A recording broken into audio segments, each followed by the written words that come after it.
بسم اللہ الرحمن الرحیم نحمده ونصلي ونسلم على رسوله الكريم اما بعد فاعوذ بالله من الشيطان الرجيم بسم الله الرحمن الرحيم واوحينا الى موسى ان ارضعيه فاذا خفت عليه فالقيه في اليم ولا تخافي ولا تحزني انا رادوه اليك وجاعلوه من المرسلين صدق اللہ مولانا العظیم۔ ناظرین، امید ہے کہ آپ تمام احباب خیر و عافیت سے ہوں گے۔ ناظرین، آج ہمارا سبق نمبر 79 ہے اور آج کے سبق میں ہم حضرت موسیٰ علیہ السلام کی زندگی کے ابتدائی احوال کا تذکرہ کرتے ہیں۔ اس سے پہلے حضرت موسیٰ علیہ السلام کی قوم سے ریلیٹڈ کچھ تمہیدی اسباق ہم نے پڑھے اور سنے، چونکہ حضرت موسیٰ علیہ السلام اور آپ کی قوم کے سے ریلیٹڈ بہت سارے واقعات رونما ہوئے ہیں اور قرآن مجید میں بارہا آپ کی قوم کا اور آپ کا تذکرہ ہے، اور سب سے زیادہ ذکر حضرت موسیٰ علیہ السلام کا قرآن مجید کے اندر ملتا ہے۔ تو ہر مرتبہ جو اللہ تعالیٰ نے مختلف اسالیب کے ساتھ ان کے واقعوں کو ذکر کیا ہے تو اس میں مختلف اسباق ہیں اور عبرت ہے، اور خاص طور پر یہ عبرت کہ جس طریقے سے قرآن مجید ایک قوم کو بطور نمونہ ذکر کرتا ہے اور قیامت تک آنے والے جو قومیں ہوں گی اس کی جو اندر جو پائی جانے والی ان کی اندر جو صفات ہوں گی تو وہ اس قرآن مجید کے اندر جو مذکورہ قوم ہے اس سے ملتی جلتی ہوں گی۔ تو جس طریقے سے 5 بڑی بڑی قوموں کا تذکرہ کیا، قوم عاد، قوم ثمود اور قوم لوط، اور اسی طریقے سے حضرت شعیب علیہ السلام کی قوم، تو ان کا جس طرح تذکرہ کیا تھا اور ان کی برائیوں کو ذکر کیا، اور انہی کی برائیوں کے ضمن میں ہر ایک انسان اور ہر ایک قوم اپنا جائزہ لے سکتی ہے۔ اسی طریقے سے حضرت موسیٰ علیہ السلام کی قوم جو بنی اسرائیل ہے، جو اس وقت کی سمجھ لیں مسلمان تھی اور دین پر تھی، ایک دین سماوی پر وہ عمل کر رہے تھے، تو ان کے اندر کیا خرابیاں ہوئیں، تو یہ خرابیاں جو ان کے اندر ہوئیں وہ آج کا مسلمان اپنے اندر دیکھ سکتا ہے کہ میرے اندر کون کون سی خرابیاں جو وہاں اس وقت کے بنی اسرائیل کے اندر تھیں، تو ان کے لیے یہ ذکر کی بطور نمونہ اللہ تعالیٰ نے قرآن مجید کے اندر بنی اسرائیل کا تذکرہ کیا کہ آج کا مسلمان اس کو دیکھ کر اپنا جائزہ لے، اور اس کو جائزہ لینے کے بعد اپنے اندر سے ان خرابیوں کو دور کرے جو عذاب کا باعث بنی تھی۔ تو آج کے سبق میں ہم حضرت موسیٰ علیہ السلام کی زندگی کے ابتدائی احوال کا تذکرہ کریں گے، اس کے بعد پھر ہم بنی اسرائیل کی طرف جائیں گے اور ان کے ساتھ رونما ہونے والے واقعات، ان کے اوپر انعامات، اور پھر ان کے بعد ان کی جو ناشکری ہے اس کا بھی ہم تذکرہ کریں گے۔ سب سے پہلے حضرت موسیٰ علیہ السلام کی پیدائش سے پہلے کے حالات کا تذکرہ کرتے ہیں۔ تو جیسا کہ آپ کو معلوم ہے کہ اس وقت مصر کے اندر قبطی اور بنی اسرائیل یہ 2 قومیں آباد تھیں۔ تو جو قبطی تھے وہ فرعون کی قوم تھی، اور فرعون جو ہے وہ بنی اسرائیل کے اوپر، اور قبطی قوم ساری کی ساری بنی اسرائیل پر ظلم ڈھاتے تھے، ان کی عورتوں کو ان کی عصمت دری کرتے تھے، ان کے مردوں کو ذبح کرتے تھے۔ قرآن مجید کے اندر بار بار اس کا تذکرہ ملتا ہے۔ تو بنی اسرائیل انتہائی ظلم کی چکی میں جو حضرت یعقوب علیہ السلام کی اولاد تھی وہ پس رہے تھے، اور اسی دوران جب فرعون ان پر ظلم ڈھا رہا تھا تو نجومیوں نے بتا دیا حضرت موسیٰ علیہ السلام سے ان کے بارے میں ایک اجمالی انہوں نے ایک خبر دی کہ آپ کی قوم میں اور آپ کی سلطنت میں، آپ کی سلطنت کے دوران ہی ایک بچہ پیدا ہوگا، اور وہ بچہ بنی اسرائیل میں سے پیدا ہوگا، اور وہ بچہ آپ کی سلطنت کو ڈھا دے گا اور آپ کی سلطنت کا کلا کما کر دے گا اور آپ کو تباہ و برباد کر دے گا۔ تو اس کو دیکھ کر فرعون نے یہ سوچا کہ کہیں ایسا نہ ہو کہ کوئی بچہ میرے ہوتے ہوئے ایسا پیدا ہو جائے بنی اسرائیل میں سے، تو لہٰذا ان کے جو بھی بچہ پیدا ہو جائے اس کو ذبح کر دو۔ تو اپنی فوجوں کو اس پہ لگا دیا، اور ہزاروں بچے اس طریقے سے بنی اسرائیل کے پیدا ہوتے ہی ذبح کر دیے گئے۔ تو اللہ تعالیٰ نے موسیٰ علیہ السلام کو بچانا تھا، تو اللہ تعالیٰ نے سورہ قصص کے اندر تفصیل کے ساتھ ذکر کیا کہ جب حضرت موسیٰ علیہ السلام کی والدہ ماجدہ جب ان کو یہ درد ذہ شروع ہوا، تو اللہ تعالیٰ کے حکم سے جب وہ بچہ پیدا ہو گیا، حضرت موسیٰ علیہ السلام پیدا ہوئے، تو صندوق میں اللہ تعالیٰ کے حکم سے انہوں نے ڈالا، اور صندوق میں ڈالنے کے بعد آپ دریائے نیل کے اندر آپ کو پھینک دیا، اور دریائے نیل کے اندر آپ کو ڈال دیا، اور وہی نیل کا جو دریا جو جا کر فرعون کے محل سے گزرا تھا، تو فرعون کی بیوی آسیہ اور فرعون اس وقت باہر آؤٹنگ پہ تھے، تو اس دوران انہوں نے دیکھ لیا کہ بھئی ایک صندوق آ رہا ہے۔ تو صندوق جب پکڑا گیا، دیکھا گیا تو اس میں ایک بچہ ہے، تو بالآخر قصہ مختصر وہ بچہ فرعون کے محل میں چلا گیا، وہاں پہ پرورش پائی موسیٰ علیہ السلام نے۔ تو یہ آپ کی پیدائش سے پہلے کے اور اس کے دوران کے کچھ احوال ہیں۔ تو یہ پیدائش اور اس کے بعد کے احوال کچھ ہم نے آپ کے سامنے تذکرہ کیا. جس طریقے سے پھر وہ دودھ نہیں پی رہے تھے تو اللہ تعالیٰ نے اس طریقے سے کرتے کرتے جو اللہ تعالیٰ نے وعدہ فرمایا تھا کہ انا رادوہ الیکی، کہ ہم اس کو لوٹائیں گے آپ کی طرف، یعنی حضرت موسیٰ علیہ السلام کی والدہ سے اللہ تعالیٰ نے یہ وعدہ فرمایا کہ ہم آپ کو یہ آپ کا بچہ واپس لوٹائیں گے. تو اسی طریقے سے اللہ تعالیٰ نے یہ اسباب پیدا فرمائے کہ وہ بچہ دودھ نہیں پی رہا تھا. تو پھر بالآخر حضرت موسیٰ علیہ السلام کی والدہ کے بارے میں پتہ چلا کہ یہ ایک عورت ہے جو دودھ پلاتی ہے. تو پھر اس طریقے سے بہانے سے حضرت موسیٰ علیہ السلام اپنی والدہ تک پہنچ گئے تھے. تو قرآن مجید کے اندر یہاں پہ یہ آیات ہیں. سورہ قصص کا پہلا رکوع ہے وَأَوْحَيْنَا إِلَىٰ أُمِّ مُوسَىٰ أَنْ أَرْضِعِيهِ، کہ ہم نے موسیٰ علیہ السلام کی والدہ کی طرف وحی کی کہ آپ اس کو ارضعی، یعنی آپ اس کو دودھ پلاتی رہیں، اور جب آپ کو خوف ہو کہ بھئی اس کو آ کر فرعون کی فوج اس کو قتل کر دے گی فَأَلْقِيهِ فِي الْيَمِّ، اور تو اس کو آپ نے دریا میں ڈال دینا ہے. اور وَلَا تَخَافِي وَلَا تَحْزَنِي، غم نہیں کرنا، إِنَّا رَادُّوهُ إِلَيْكِ وَجَاعِلُوهُ مِنَ الْمُرْسَلِينَ. تو یہاں پہ یہ پورا واقعہ ہے کہ پھر فَالْتَقَطَهُ آلُ فِرْعَوْنَ لِيَكُونَ لَهُمْ عَدُوًّا وَحَزَنًا. تو چونکہ یہاں پہ ساری تفسیر بیان کرنا مقصود نہیں ہے، آیات کی نشاندہی کرنا مقصود ہے کہ یہ واقعہ ان آیات سے ریلیٹڈ ہے. تو یہاں پر اگر آپ دیکھیں تو یہ دریائے نیل آپ دیکھ رہے ہیں یہاں پہ. تو دریائے نیل کا یہ جو آپ مختلف نام ہیں، یہ نام تو کسی اور زبان میں ہیں، لیکن یہاں پہ آپ کو یہ ممفیس لکھا ہوا نظر آ رہا ہے. یہ جو ممفیس ہے یہ دریائے نیل کے کنارے، مغربی کنارے کی طرف یہ دارالحکومت تھا اس وقت فرعون کا. تو اس وقت مصر کا دارالحکومت یہ ممفیس تھا جب موسیٰ علیہ السلام کی پیدائش اور اس کے بعد کا جو زمانہ ہے اس وقت. اور تقریباً اس جگہ پہ، یہاں پہ اس جگہ پہ تقریباً یہ موسیٰ علیہ السلام کے والد عمران کا جھونپڑا تھا. اور یہاں پہ ہی آپ کی جب ولادت ہوئی تو پھر یہاں سے آپ کو دریا کے اندر ڈال دیا گیا. اور یہ یہاں پہ ایسے چلتے چلتے یہ دریا کا جو کہ محل کے پاس سے گزر رہا تھا، اور ہو سکتا ہے کہ کوئی لنک ایسی کوئی نہر کا بھی نکالا گیا ہو یہاں سے، اور وہ محل کے پاس سے جا رہا تھا تو وہاں پہ صندوق پہنچ گیا اللہ تعالیٰ کے حکم سے. اور یہ جو ممفیس ہے آج کل اسی جگہ پہ قاہرہ ہے، جو مشہور شہر ہے مصر کا قاہرہ، وہ یہیں پر ہی آباد ہے.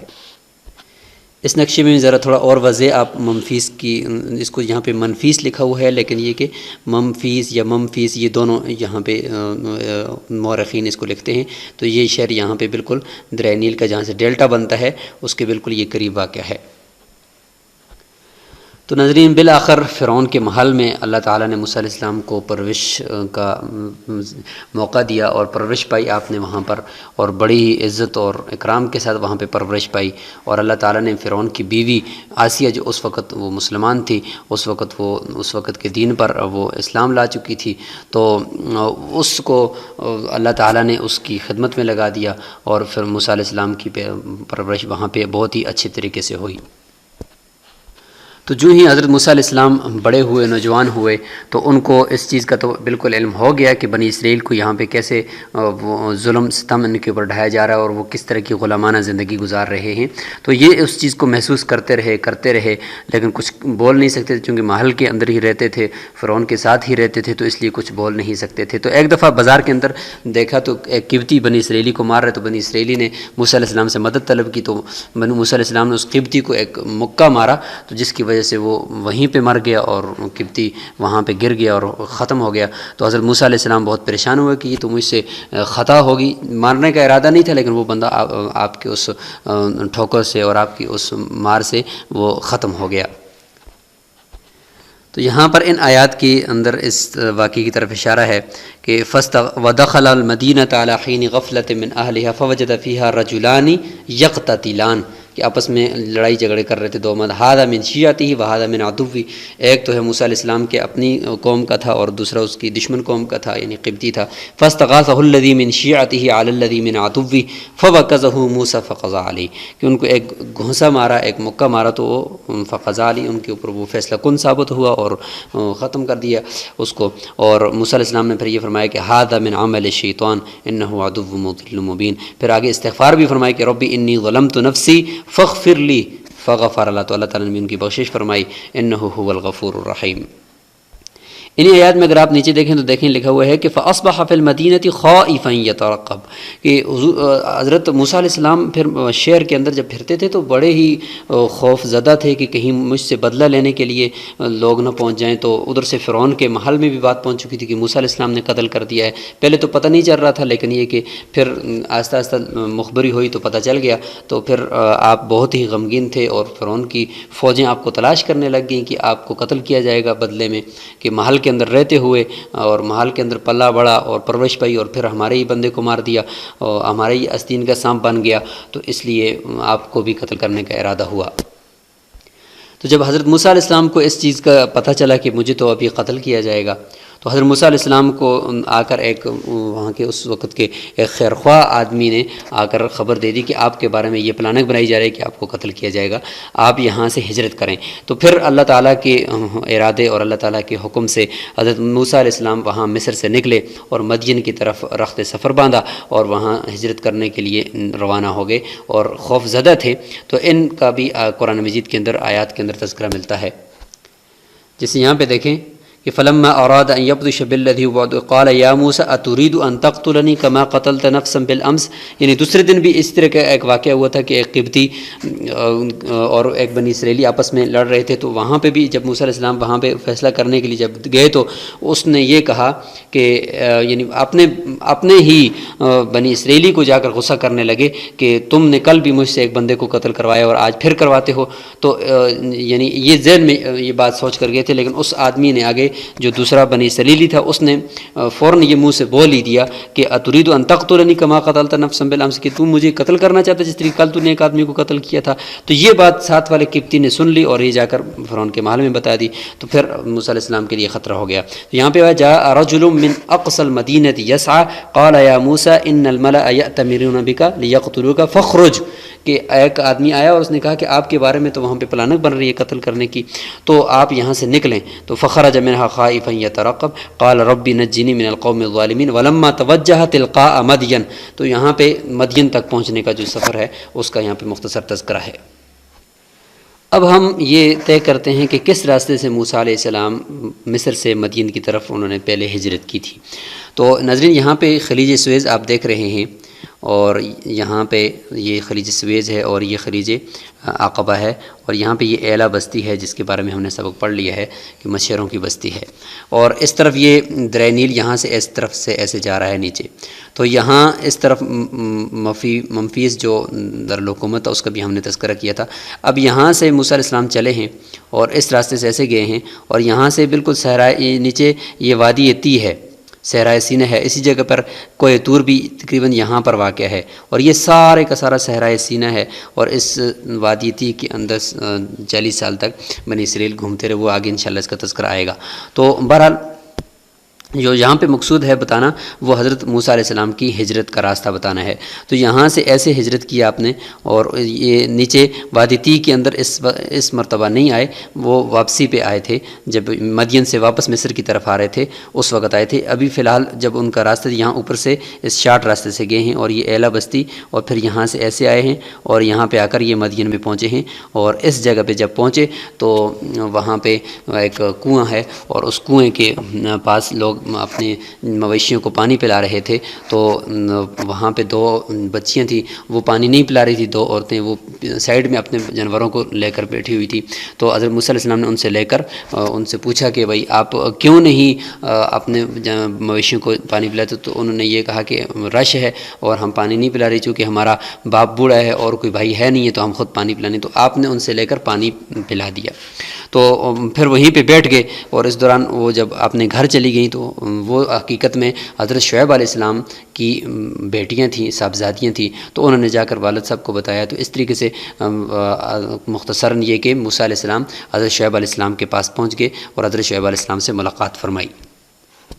اور حضرت شعیب علیہ السلام سے ملاقات جو فرمائی تھی اس میں آپ کو پتہ ہے کہ پھر حضرت شعیب علیہ السلام نے جب آپ کو پسند کر لیا تو فرمایا کہ میں آپ آپ کے ساتھ ایک شرط رکھتا ہوں کہ آپ نے 10 سال یا 8 سال یہاں پہ گزارنے ہیں اور یہی مہر ہوگا، میں اپنی ایک بیٹی آپ کے نکاح میں دے دوں گا۔ تو حضرت موسیٰ علیہ السلام نے وہاں پہ 8 سال گزارے، اور 8 سال گزارنے کے بعد بلکہ 10 سال مکمل فرمائے، اور اس کے بعد پھر حضرت موسیٰ علیہ السلام وہاں سے چلے مدین سے دوبارہ مصر کی طرف، اور تاکہ اپنی جو قوم ہے وہاں پہ اس کا پتہ کریں، اور وہاں سے واپس ہوئے، اللہ تعالیٰ کے حکم سے وہاں پہ واپس ہوئے۔ پھر وہاں سے آگے جو سفر ہوا انشاءاللہ وہ اگلے سبق کے اندر بیان کرتے ہیں۔